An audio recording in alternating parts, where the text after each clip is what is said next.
ছেলেপেলে খুব পড়াশুনো করছে, ডাক্তার, উকিল, কালেক্টর হচ্ছে, কিন্তু দেখা যাচ্ছে কি তার মা বাবাকে সেবা করছে না। ঠাকুরদা, ঠাকুরমা অথবা তাদের যে সেবা সম্মান পাওয়া উচিত সেটা পাচ্ছে না। শিক্ষা তো হচ্ছে, সংস্কার হচ্ছে না।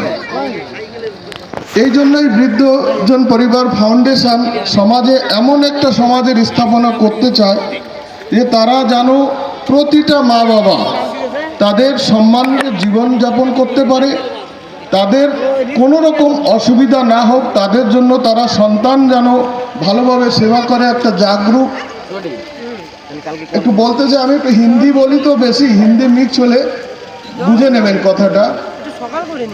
আমি আমাদের যে উদ্দেশ্য যে প্রতিটা মা বাবা যেন সন্তান দ্বারা সেবা পায়, সম্মান পায়, এই উদ্দেশ্য নিয়ে বৃদ্ধজন পরিবার এই আয়োজনটা করা। আমরা এই যে একটা গরম কাপড় দেব, এটা কোনো ব্যাপার নয়। আমাদের উদ্দেশ্য সমাজে এমন একটা মানে আদর্শ হিসাবে যায় যাতে কি তারা সন্তানরা মা বাপদের সেবা করুক। এখন এই মা বাবার উদ্দেশ্য নিয়ে একটা সেবা প্রার্থনা আমি বলবো। বলার পরে আমি যখন বলবো তখন আপনারাও যত সবাই আছেন সবাই আমার সঙ্গে বলবেন। আগে আমি সংস্কৃত প্রার্থনাটা বলবো, যখন আমি অর্থ বলবো সবাই বলবেন। আগে আমি সংস্কৃতে প্রার্থনাটা বলছি, যখন বলতে বলবো আমার সঙ্গে বলবেন সবাই। মাতৃদেব ভব, পিতৃদেব ভব, বয়ম মাতৃপিতৃভ্যম হৃদয়াৎ প্রণামম। বৃদ্ধজনান প্রতি अस्मकं सेवा नित्यं भवतु दृढ़ शुभा।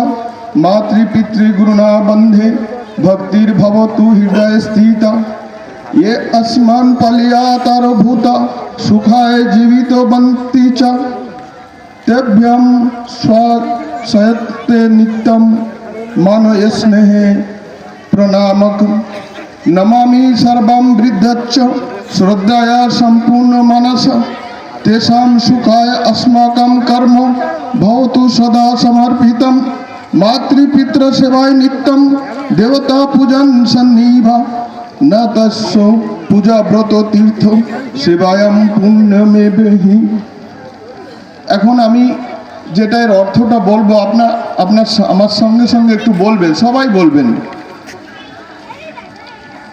মাতা দেবতুল্য, বলুন। মাতা দেবতুল্য, পিতা দেবতুল্য। আমরা হৃদয় থেকে আমাদের মা বাবাকে প্রণাম করি। আমরা যেন সর্বদা বৃদ্ধজনের প্রতি আমাদের সেবা পবিত্র, করুণাময় ও দৃঢ় রাখি। আমরা আমাদের মাতা পিতা ও গুরুজনদের শ্রদ্ধা ভক্তি সহ প্রণাম করি এবং কামনা করি আমাদের হৃদয়ে তাদের প্রতি সম্মান ভক্তি চিরস্থায়ীভাবে অটুট থাকুক। যারা আমাদের লালন পালন করেছেন, আমাদের সুখ ও মঙ্গলের জন্য সম্পূর্ণ জীবন উৎসর্গ করেছেন, তাদের আমরা প্রতিদিন স্মরণ করি। ভালোবাসা, সম্মান আর শ্রদ্ধার সঙ্গে বিনীতভাবে প্রণাম জানাই। আমরা সকল বৃদ্ধজনকে পূর্ণ শ্রদ্ধা, সম্পূর্ণ মন দিয়ে প্রণাম করি। তাদের সুখ, সম্মান আর কল্যাণের জন্য আমাদের প্রতিটি কর্ম যেন সর্বদা নিবেদিত থাকে। যে ব্যক্তি নিত্য শ্রদ্ধা, ভালোবাসার সঙ্গে নিজের মা বাবাকে সেবা করে, তার সেই সেবাই দেবতার পূজার সমতুল্য। এমন ব্যক্তির আলাদা আর পুজো পাঠ, ব্রত, তীর্থ করার প্রয়োজন হয় না। সেই সেবার মাধ্যমেই সকল পুণ্য লাভ করে।